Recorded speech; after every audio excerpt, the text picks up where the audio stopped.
Support, subscribe, like, and share.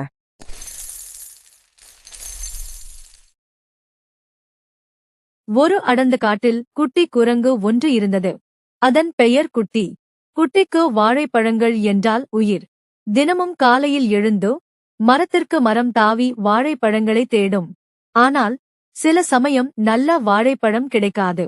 ஒருநாள் குட்டி ஒரு பெரிய புத்திசாலி ஆந்தையை பார்த்தது.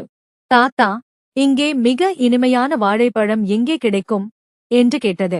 ஆந்தை மெதுவாக கண்களை திறந்து, இங்கே இருந்து பல மைல்களுக்கு அப்பால் ஒரு தங்க வாழைப்பழம் மரம் இருக்கிறது. அதன் பழங்கள் தேனை விட இனிமையானவை என்றது.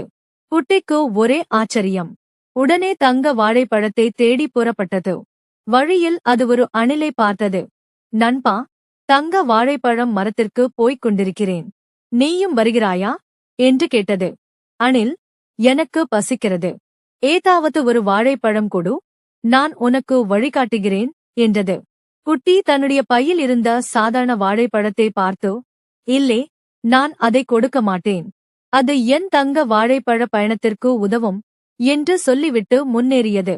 சிறிது தூரம் சென்றதும் ஒரு முயலை பார்த்தது. அதுவும் குட்டியிடம் வாழைப்பழம் கேட்டது.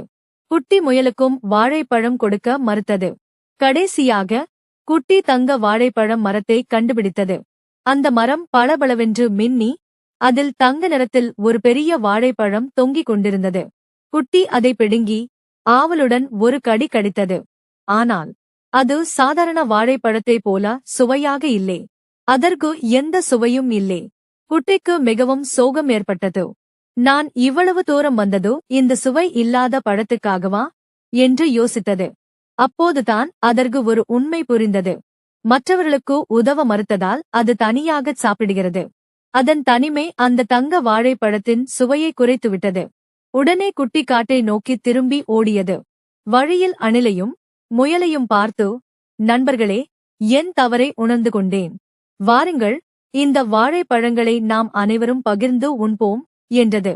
அனைவரும் சேர்ந்து வாழைப்பழங்களை உண்டனர். இப்போது அந்த சாதாரண வாழைப்பழம் கூட குட்டிக்கு மிகவும் சுவையாக இருந்தது.